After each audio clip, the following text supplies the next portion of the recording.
right. Super excited for today's episode of Mindset, Motivation, and Mastery. Got the master coach, Janet Miller, with me today. So listen, just real quick, Janet's one of our top Tom Ferry coaches in North America, coaches teams and individual agents all across North America. She's also the author of No Matter What Journal. So again, that's no matter, I think down in the below it's scrolling, no matter what journal.com. One of the things that I honor about Janet is she recognized a hole in our industry of what of what's going to help people move forward. And so she really spent a lot of time on putting this together, because I've known Janet the whole time she was working on it. I mean, not the whole time, but quite a bit. And I know how much effort she put into putting together that so that people have a tool, a resource to help them move forward in their business. So thanks for Janet's going to join us quite often, because Janet and I think a lot on the same lines of how to help agents move forward. We chat a lot, so she's going to be on with us a lot because she has a lot to share. So thanks, Janet, for joining us today on the 5 must-haves in every listing presentation. Awesome, great to be here, Jared. Yeah, you and I talk a lot. I mean, we live 3,000 miles, 5,000 kilometers apart, 3 time zones apart, but Zoom, texting, and phone calls, we always seem to connect and bounce ideas off each other, so I appreciate that. Yeah, so we were talking earlier this week and said, okay, what do we want to talk about today? And what you and I came up with is the fact that everybody's talking about listings, right? There's, I think, in every market, there's definitely a shortage of inventory. It's, people got to convince them to move, and so we want the agents to have a killer listing presentation. And so let's come up with the framework. There's a lot of different ways you can have a listing presentation, but there's definitely 5 common things that you want to have in it. Okay, and so how you approach it to the sellers, you can make it your own.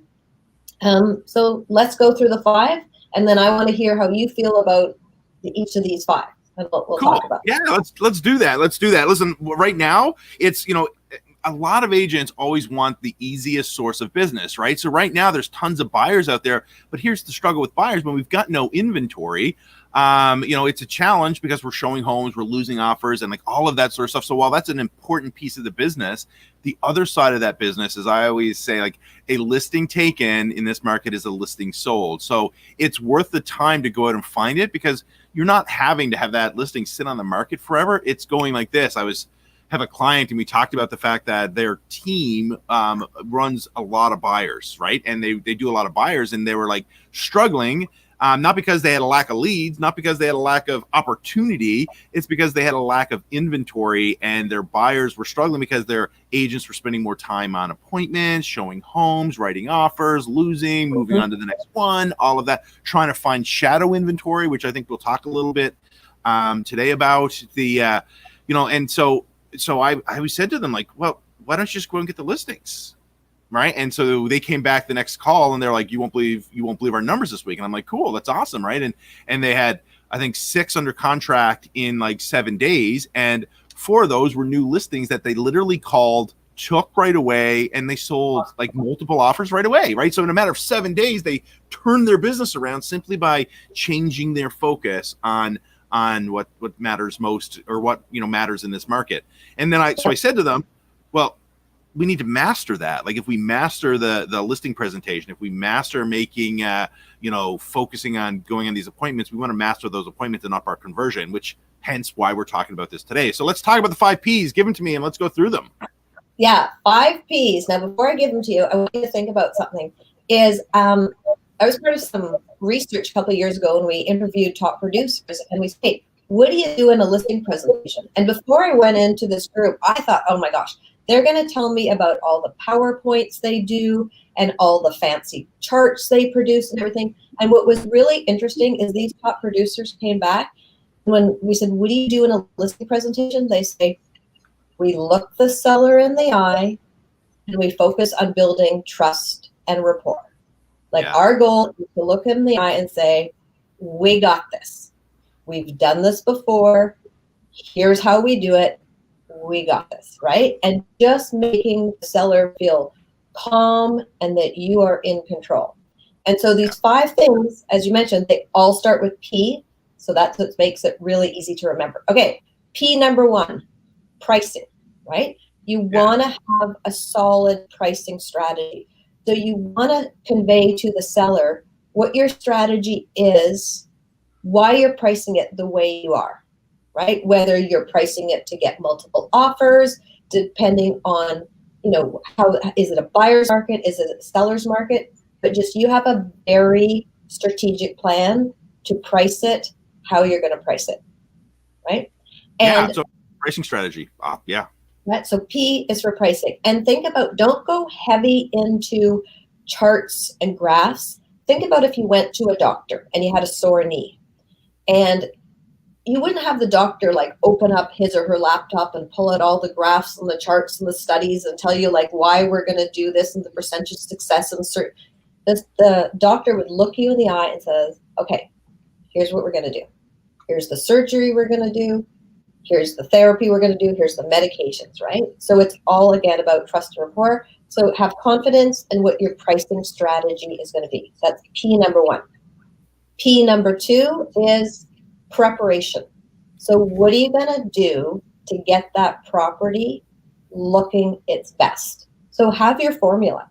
Maybe you have staging consultations. Maybe you do Matterports, drone videos, floor plans. Maybe you have cleaners come in. Maybe you have landscapers, junk removal. There's a whole host of things that you do to get the property ready for sale. So what is your preparation strategy?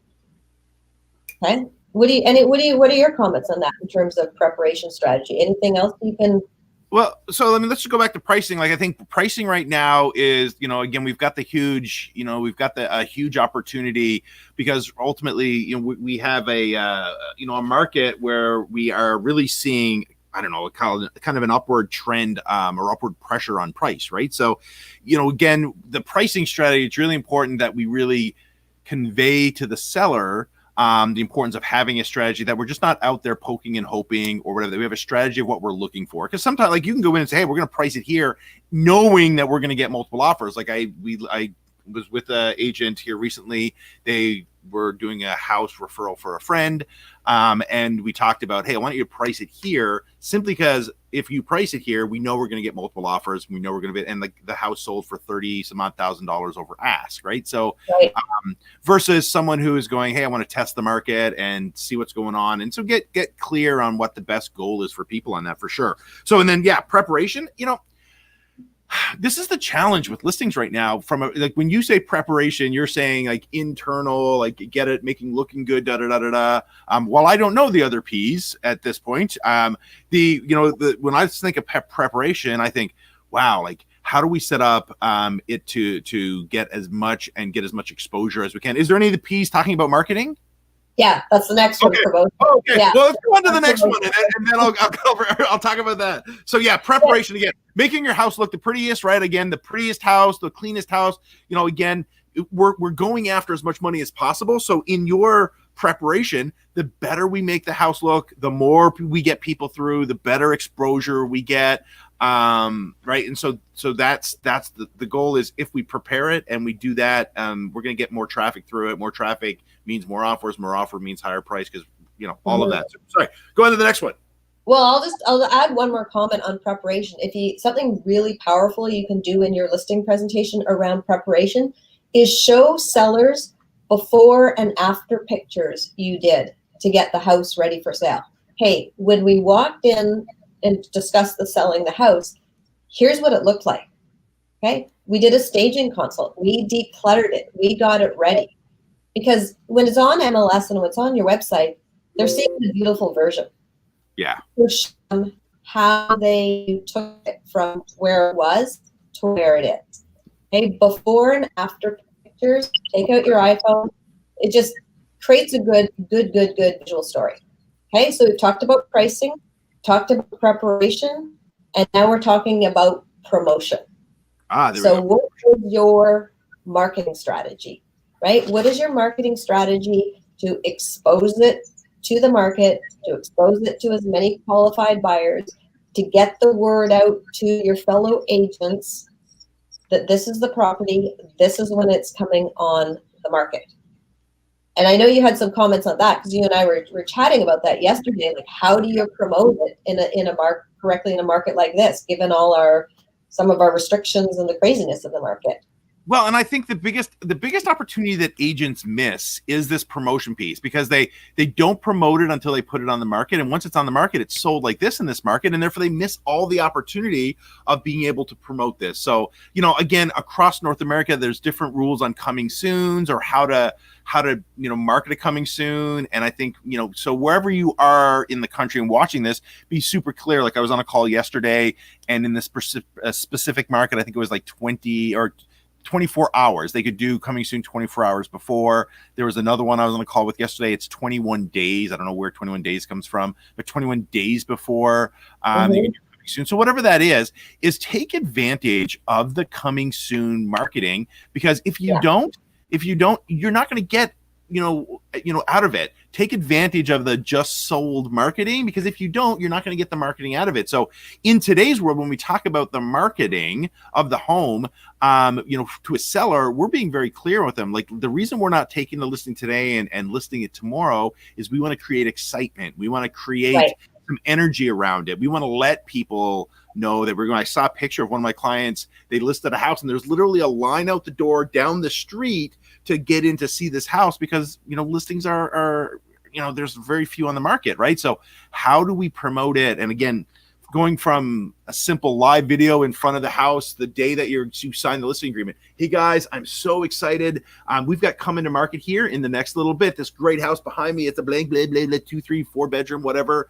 Hey, I'm super excited. Keep an eye out for it, or text me or call me and let me know that you want more information on it. Like, something as simple as that, all the way out to some sort of drone videos, some sort of Matterport, some sort of whatever, to start promoting it as a coming soon.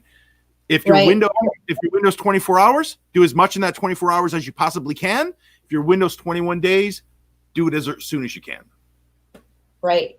And you know what else is important right now for promotion is how you're going to sell it safely. That you got a plan to deal with COVID. Yep. Some markets, like we can do in Vancouver, we can do open houses again, but there's other markets that you can't do open houses yet. So what's your plan, right? Is it only virtual tours? Is it by appointment only? Are you providing masks? Like, what are you doing to ensure the safety of the potential buyers and, of course, the safety of the sellers? Yeah. So that's something else that you really want to convey. And when it comes to promotion and videos, I loved your idea. I've seen agents have a ton of success creating videos about the lifestyle. I've seen agents stand in front of the local school. Hey, I'm standing in front of, Big Apple School, #1 school rated in the area. And this is the school that if you live at my new listing at 123 Main Street, this is where the kids would go to school. Yeah. Maybe there's an awesome pizza place in the neighborhood.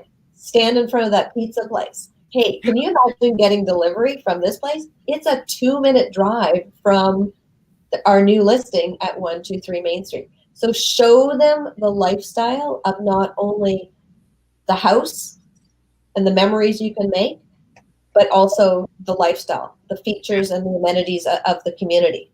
Yeah, I love that, because I live in a little tiny community outside of a major city, and lifestyle is a huge piece of our little community here. It's very historic, it's very tourist, but we have a little downtown with that's got all the shops and the restaurants and everything. And one of the things that people love in living here is that it's literally just a walk down the street to anything you need to, and we're very, involved in events and car show, you name it. And part of the things that people love living here is that that aspect of being here. And that's one of the reasons we're here. We love that small community feel.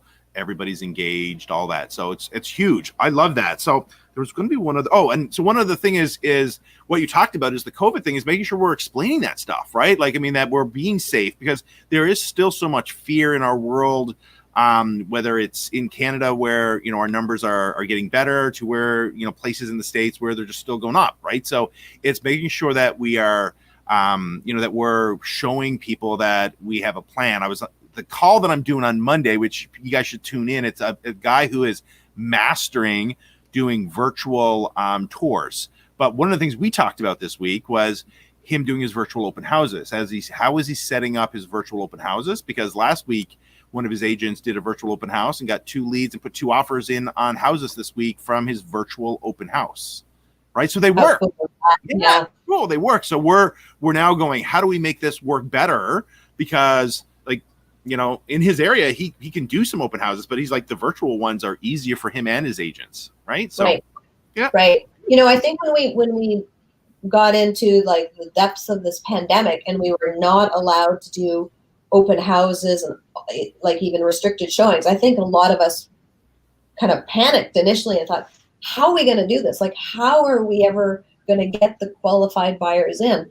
And what I'm hearing from every agent that I talk to is, oh my gosh, it's actually been a gift, because the people that are coming through are the people who are truly serious, right? They're making the time to book the appointment, follow the protocols. It's really interesting. I think it's going to create some permanent adjustments in our business. 100%. For the better. For the better, right? Yeah. Yeah. So, and what's interesting about promotion is I've seen market research done on interviewing sellers, right? Hey, did you love your agent? Did they do a good job? Were they a great negotiator? All these things. And when you look at the research, the agents almost all the time get like really, really high marks. The area where they don't score as high is when you ask the question something like, did your agent have a solid marketing plan to get qualified buyers into the home? And that one doesn't seem to score as high as all the other ones. And it's interesting when you dig deeper, it's not that the agent didn't have a rock solid promotional plan. It's just that they didn't convey that in the listing presentation. Yeah. So the sellers are feeling like, oh, are we going to have open houses, or are you going to do flyers, or like, so most of you guys have a solid plan. Share what the plan is and the logic behind the plan. Mm-hmm. It comes back to that trust and rapport and confidence. I've seen agents go in and say, okay, here's what we know works. We put it on MLS on Thursday. Then the first showing is this date. And actually, when I'm putting the sign topper up where it says new listing, I like putting it up at about 6 o'clock. Because I've been watching the neighborhood, and I know that people are at 6 o'clock, they're all out walking their dogs and going for a walk. So I know I'm going to see more neighbors at that time, and I'm going to run into more people, and it's going to create more buzz. Yeah. Like all these little strategic hacks, that's what's going to set you apart from the competition. Yeah, and one of the things still in today's world is people don't use enough video. Like they're just not using enough video and are using the opportunity. Like I think an agent should almost have a clear video marketing plan that they explain to their sellers, right? Tom teaches us all the time, if you're not using video at this stage of the game, you're not even in the game, right? And so having that clear video plan from the introduction video of, hey, I just took this listing, all the way through to the end of, hey, I'm doing a testimonial with my seller or my buyer. Like that video plan from step 1 all the way through is letting them know why we're doing all of those things and what it's drawing people to, because the people watch them and they sit down and they scroll through them. So, yep, good, awesome. Let's move on to number. Like promotion is probably, in my opinion, one of the biggest, most important P's that we need to explain, right? Like, yeah, definitely. And I'll close on that P by giving you a script to use with your sellers when you're in the listing presentation. Ask them, what have you loved about living here in this home and in this community? Because they're the ones that are going to know that better than others. I've worked with an agent, and she found out from the sellers that there was 8 different spots on the property to enjoy a glass of wine. Right? There was it was a fairly large property. And so she put that into her marketing plan. She put that into her videos, and people would come in. would come into the open house and say, oh, can you show us those spots you said where you can enjoy a glass of wine? Yeah. Like, I was going to say, not to beat this dead horse, but can you imagine doing a little live video with the owner? Hey, I'm here with the owner, and the owner's going to share with us the things that they find that they love about this house. Like, again, great content, great, that's an amazing idea. Yep. Love it. Right. Because remember, people think logically, but they act emotionally. So your promotional plan, if you can trigger the emotions and they want to live there, they want to live the life, everything else falls into place, right? Yep. So we've done pricing, preparation, promotion, right? And then we're going to get the accepted offer. You're going to be a killer negotiator. So here's the next P is post-sale, right? So once that sold stick goes up, and then you've got your 36 to 90 days until the property completes. This is where a lot of agents go silent or fall off. But if you're the type of agent that has a solid plan that says, look, here's what you need to do as soon as the deal goes firm. Here's what you need to do 30 days out, 2 weeks out. Here's a list of, recommended if you need like lawyers or movers or accountants, or like you can be the resource.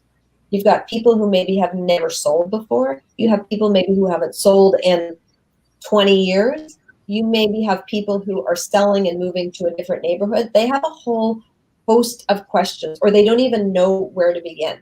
So if you can provide them that, here's what you need to do, here's the checklist, people are just going to feel, again, it's that really at ease that they're in good hands with you, right? So articulating what your plan is between the time the sold sticker goes up and the time the property completes. Yeah. Right? What comes to mind when I talk about that part of it? Again, from an agent perspective, when we look at building more inventory, I think after the post sale, you want to make sure people know, in the community that you sold, that you want to make sure. So when you look at testimonials from that seller, like all of that post sale stuff is really how do we take advantage of the fact that we sold it to drive more business to us, right? To ultimately take more listings in that community. We look at farming, like if you were farming in a community, I'm going to take that post-sale opportunity in that community to let every single person know that we sold the house. And in today's market, one of the big things from a post-sale perspective is if you have other people that were looking at that home, it's an easy thing to say, listen, we could only sell that home to one person, but yet we had 15 offers, which means there's 15 or 14 other people right now currently looking in your community.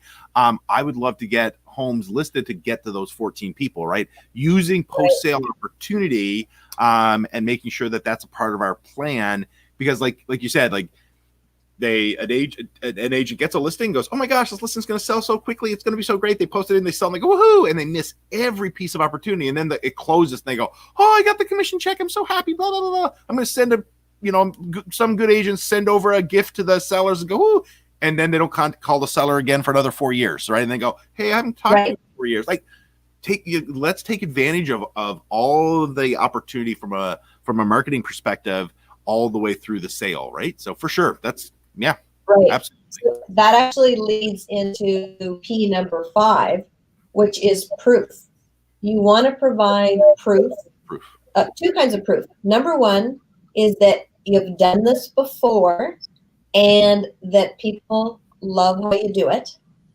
Okay, so that's the reviews. And the other kind of proof you want is that you're an interesting person, that you have a life outside of real estate. So let's talk about both of those. So proof, meaning getting reviews, is, and I think this is what we're talking about, is they miss that opportunity, right? And so decide how you're going to ask for that review.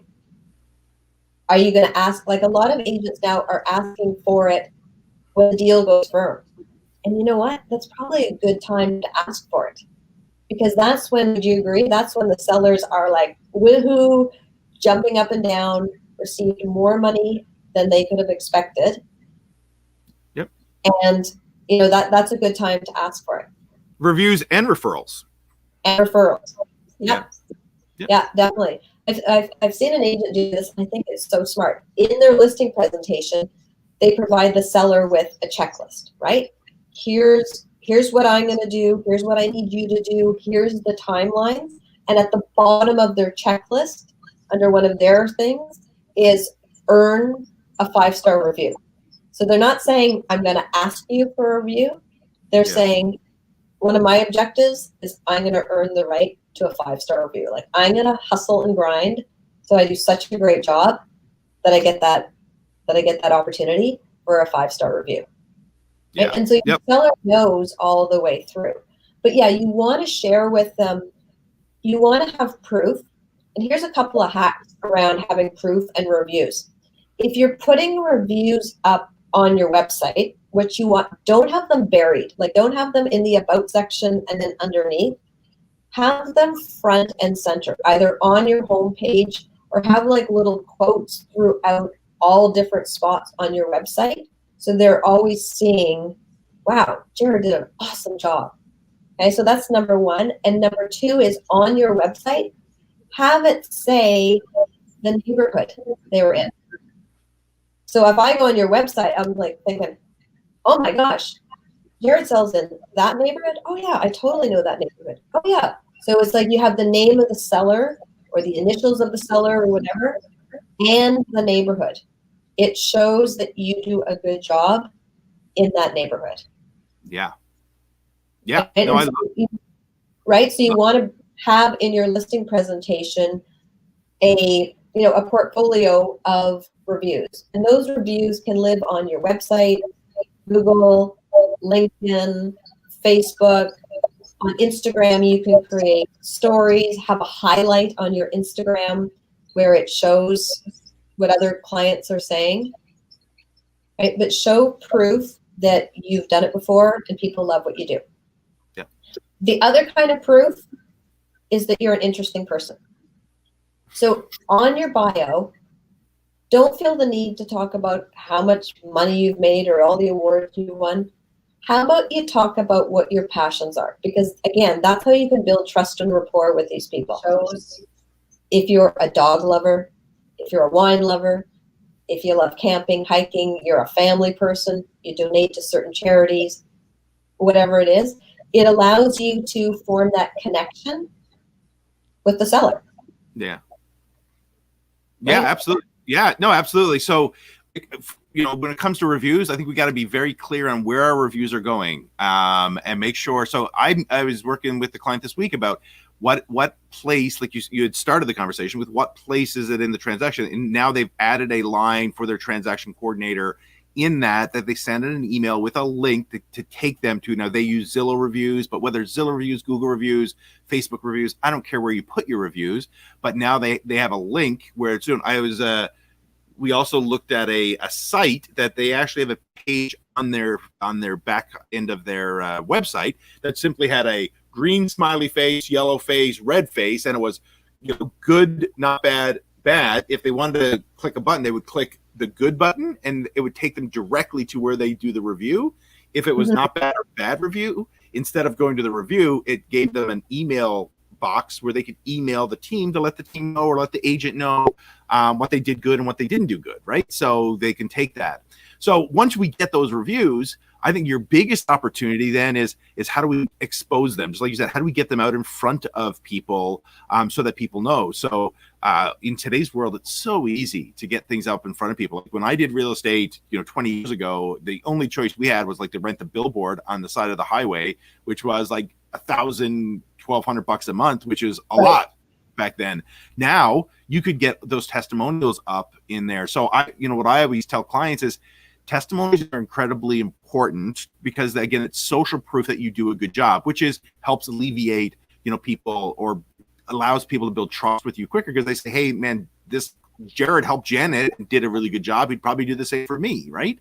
So again, it builds that. And that's why they're so important. So I always say, mix them up from literally just taking a screenshot of the review and saying, hey, we were really excited to help this client, congrats on your new home, and show the review, all the way through video reviews, and mix them up, because, or whatever it is, even videoing at the end of a closing and getting them to do a testimony right there live on the camera. Like, mix those up, because that proof really matters, right? And I always tell agents, how do people see you on social media? Matter of fact, I think we had a call this week with even Tom, and Tom was talking about, when I go on your social media, how do I see you, and what does that look like? What do you look like from a coaching perspective? Because that's our world today, right? So if we were looking for an agent, and I said, hey, Janet Miller came out, we're having her out to list our home, I'm going to go check out Janet Miller. If I go on there and I see all these reviews, and I see that, Janet likes to ski, or, Janet does this, or Janet, she's relatable, right? She's social proof on there that says, hey, Janet did a really good job for all these other clients. If she's got up-to-date marketing from a promotion materials, they go, wow, she does a really good job on promoting. Then all of that proof that you're putting out there becomes, a place for people to go, Janet's my agent, I'm going to hire her without a doubt. Exactly. Right. I've also, something I've seen agents do after a sale too, that I think is really powerful, is they'll do a video, and it's focused on how we did it. So the video really has 2 to 3 different parts. Is the first part is the challenge for the seller was, right? So you state the challenge. Maybe they had bought before they sold, or maybe they had to go to a different city, or whatever it is. So you state the challenge. The challenge for the seller was, so what we did was, and these are the results we got. Yeah. And again, it's just a short video, short, and make it very relatable.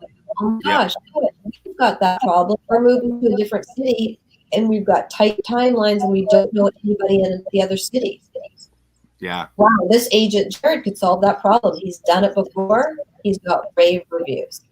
Yeah. And I even go to one step further, because we go, hey, what about expireds? If we go to expireds, I know in Canada, a lot of places you can't do expireds, but a lot of other places we can. What if we had a video that said, hey, Janet was having trouble selling her home, right? Yeah. She had it listed with another agent. Yeah. So this is what we did to solve that problem. And then we can market that, right? Again, it helps us build validity to people who, hey, that's my problem. I've got a home listed right now and it's not selling. Or, I'm a for sale by owner and I got that struggle right now, whatever that is, right? So solving people's problems and then showing how we work through that process, huge, right?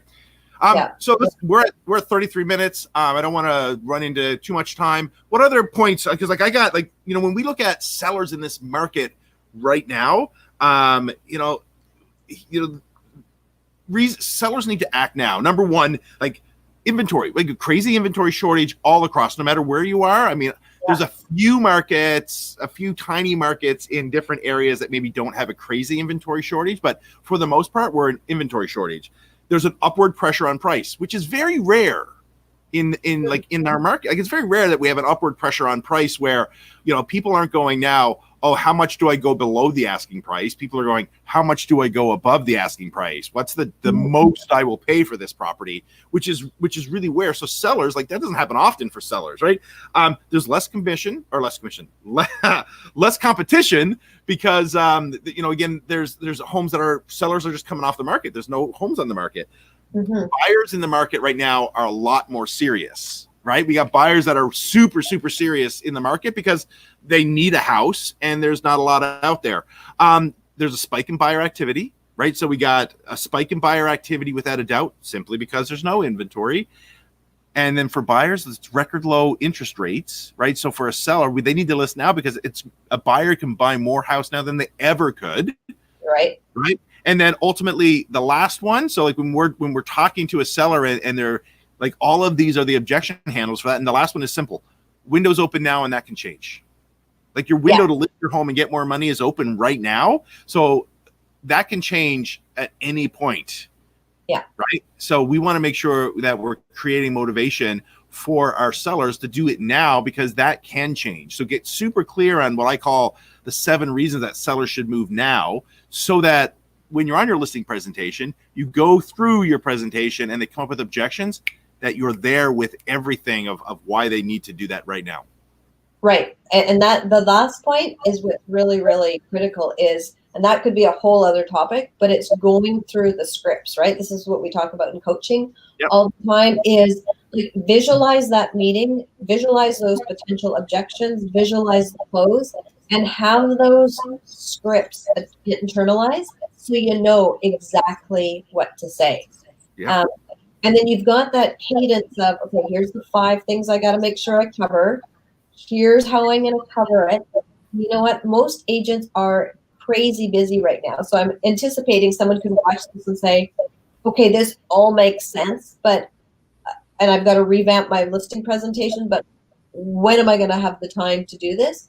You know what? Lean on your brokerage, figure out what tools your brokerage has, figure out what tools your real estate board has. Like I know in Vancouver, the real estate board has tons of amazing graphs and charts that you do as a leave behind, so you don't have to take the time to invest in creating all those things. And then also cloud CMA. Like we're blessed in Vancouver that all the agents get a free cloud CMA account. Super easy tool to use. You can upload PDFs. You can create a PDF of your marketing plan, your bio, include testimonials, and then it's just a drag and drop. You pull your comparables, print off a PDF, bam, you got it done.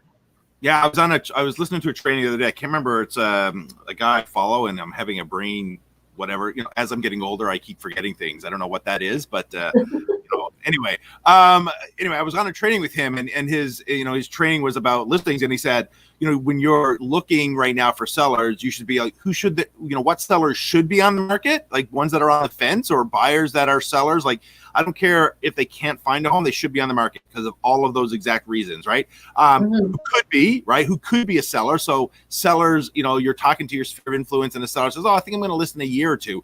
Like, don't put that off, because now is the better time, right? Who could be, and then who used to be, right? Who used to be on the market. So who's the expireds, their FSBOs, like all those, not necessarily current, but even ones that were a year ago, where if they list now, right? So when you're thinking of going out and saying, hey man, I want to get as many listing presentations as I can, think of it from, well, who should be on the market, who could be on the market, and who used to be on the market that I can go list their homes, right?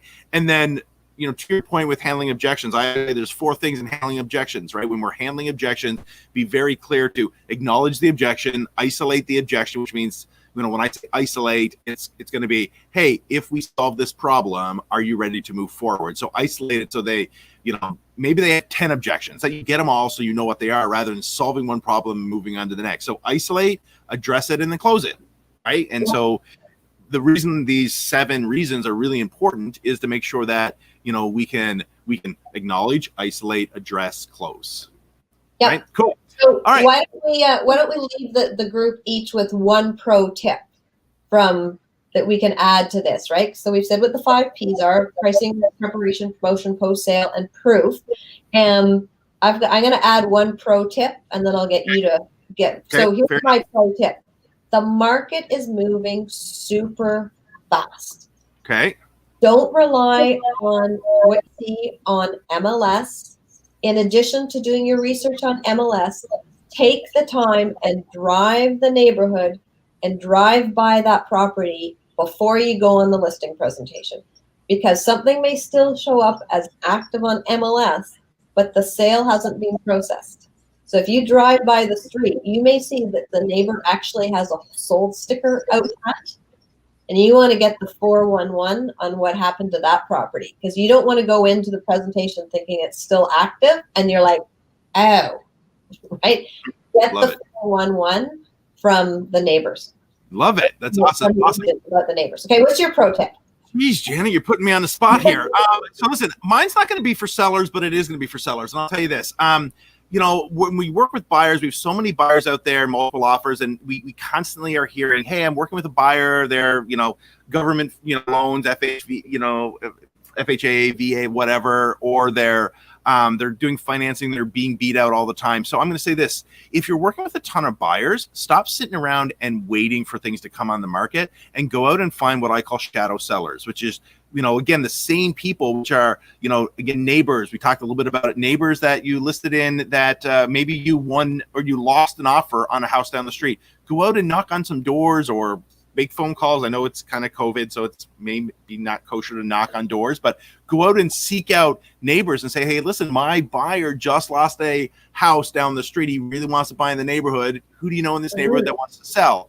Look at all the expireds, look at all the FSBOs, because if you could set your buyer up into putting an offer on a house where they're not in multiple offers, then you're helping your buyer win, right? So don't just sit around and look at what's coming on the market. Get super clear on what that buyer wants and go out and find them a home. And I've had so many of my clients, so many of team members that have put contracts under, or put buyers under contract immediately because they weren't competing, and the seller were excited that they had people in looking at their home. So my pro tip is just be very proactive in going out and finding sellers for your buyers, because then you can actually ask for more commission if you wanted to. I mean, in my day, average was 2.5% to 3% commission on both sides. When I would represent both sides, while I probably didn't get 6, you could ask for 6, I would still get 4 or 5%, which would be more than I did otherwise, right? So pro tip is, listen, you want to make more money? You want to get your buyers out under contract? Set them up to win in situations by chasing shadow listings. Sounds good. Was that good? Was that a good pro tip out of pulling it out of my head? I don't know. Perfect. All right, Janet, listen, you know how much I appreciate you, and thank you for being on with me today. Guys, go below, no matter what journal.com. Her journals are amazing, helps you set up to win, helps set up your day. Go get one, and we'll go from there. Thanks for joining us. Okay, we'll see you next time. See ya. Have a great weekend. See you. Bye.